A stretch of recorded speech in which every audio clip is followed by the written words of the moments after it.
بسم اللہ الرحمن الرحیم۔ آج کے اس پروگرام کے لیے ہمیں اسلام آباد سے ایک خط لکھا ہے جناب ریان علی صاحب نے۔ آپ یہ پوچھتے ہیں کہ اگر کوئی شخص سو رہا ہو اور گہری نیند کی وجہ سے اس کی نماز قضا ہو جائے تو اسے کیا کرنا چاہیے؟ ریان علی، پہلے تو میں اس بات پر آپ کو بشارت بھی دیتا ہوں اور اللہ تعالیٰ سے آپ کے لیے دعا بھی کرتا ہوں کہ آج کے دور میں اگر کسی مسلمان کو اس بات کا احساس ہے کہ نمازوں کا اہتمام کرنا چاہیے اور اس عبادت میں کوتاہی نہ برتی جائے تو یہ بڑی توفیق ہے اللہ تعالیٰ کی طرف سے، کیونکہ یہ اللہ کی فرض کردہ عبادت ہے جس میں ہر مسلمان مرد اور عورت کو اس بات کا حکم دیا گیا ہے تاکہ وہ اس میں کوتاہی نہ برتے۔ بدقسمتی سے ایک بہت بڑی تعداد اہل ایمان کی آج کے اس دور میں نماز سے اس طرح غافل ہے کہ شاید وہ یہ سمجھتا ہے کہ نماز اللہ تعالیٰ کی طرف سے فرض کی ہی نہیں گئی، جبکہ اللہ کے رسول صلی اللہ علیہ وسلم کے زمانے میں اصحاب رسول اور بعد میں بھی یہ بتاتے تھے کہ ہم کسی مسلمان اور کسی غیر مسلم میں نماز کی وجہ سے فرق کیا کرتے تھے کہ جو نماز پڑھ رہا ہے تو ہم جان لیتے تھے کہ یہ ایک مسلمان شخص ہے، اور جو نماز نہیں پڑھتا تو ہم جان لیتے تھے کہ یہ مسلمان نہیں ہے، اسلام سے اس کا کوئی تعلق نہیں ہے۔ جہاں تک آپ نے اس کیفیت کا ذکر کیا کہ ایک شخص سو رہا ہے اور نیند کے عالم میں اس کی نماز کا وقت گزر گیا، جب اٹھا تو وہ قضا ہو چکی تھی، تو آقا رحمت علیہ الصلوۃ والسلام نے باقاعدہ اس کے بارے میں وضاحت فرمائی ہے کہ جو شخص نیند کے عالم میں ہو تو اس پر کوئی گناہ نہیں ہے، اور اسی وجہ سے آپ کا فرمان ہے کہ 3 طرح کے شخصوں سے قلم اٹھا لیا گیا ہے، یعنی ان کی خطاؤں کو خطا میں شمار نہیں کیا جاتا۔ ایک بچہ جس پر ابھی شریعت کے احکام نافذ نہیں ہوئے، لاگو نہیں ہوئے، ایک سویا ہوا شخص کہ جب تک کہ وہ بیدار نہیں ہو جاتا،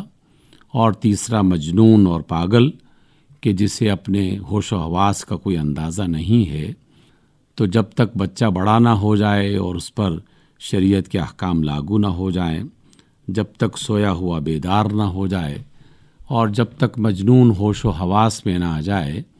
تو ان کی خطاؤں کو خطا نہیں سمجھا جائے گا۔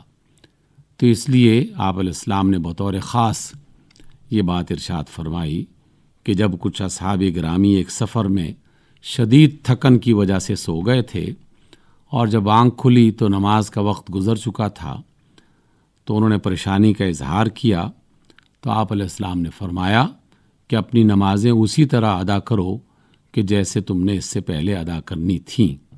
گویا کہ جو نماز قضا ہو گئی نیند کی اس وجہ سے، تو جیسے ہی آدمی کی آنکھ کھلے تو بلا تکلف وہ اٹھے، وضو کرے، اور یہ دیکھے بغیر کہ اب کیا وقت ہے، وہ اللہ کے حضور کھڑا ہو کر اس قضا نماز کو ادا کر لے۔ بس ایک چھوٹی سی احتیاط اگر کر لی جائے تو زیادہ اچھا ہے، وہ یہ کہ اگر سورج بالکل نصف النہار پہ ہے، یعنی بالکل عین دوپہر ہے اور وہ سر پہ اس کا سورج ہے، تو سورج کو ذرا سا ڈھلنے دیا جائے، یا پھر سورج بالکل غروب ہو رہا ہے تو سورج کو پورے طریقے سے غروب ہونے دیا جائے، یا سورج بالکل طلوع ہو رہا ہے تو اسے پورے طریقے سے طلوع ہونے دیا جائے۔ یہ چند منٹ کا وقفہ ہوتا ہے 3 اوقات میں، طلوع آفتاب کے وقت، اور جب آفتاب یعنی سورج بالکل دن کے درمیان میں پہنچ جاتا ہے، اور جب سورج غروب ہونے کے قریب ہو جاتا ہے، تو اس میں 10-15 منٹ کا وقفہ کر کے انسان اپنی قضا نماز ادا کر سکتا ہے۔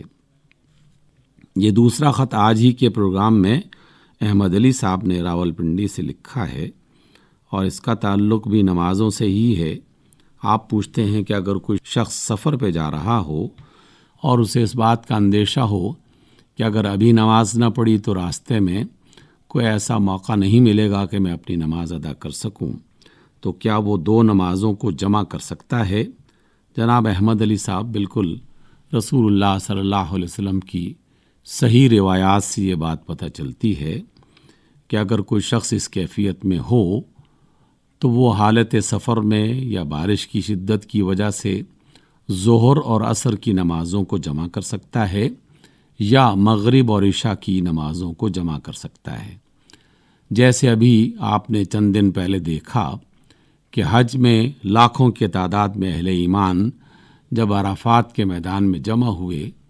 تو وہ سب کے سب حالت سفر میں تھے، تو وہاں پر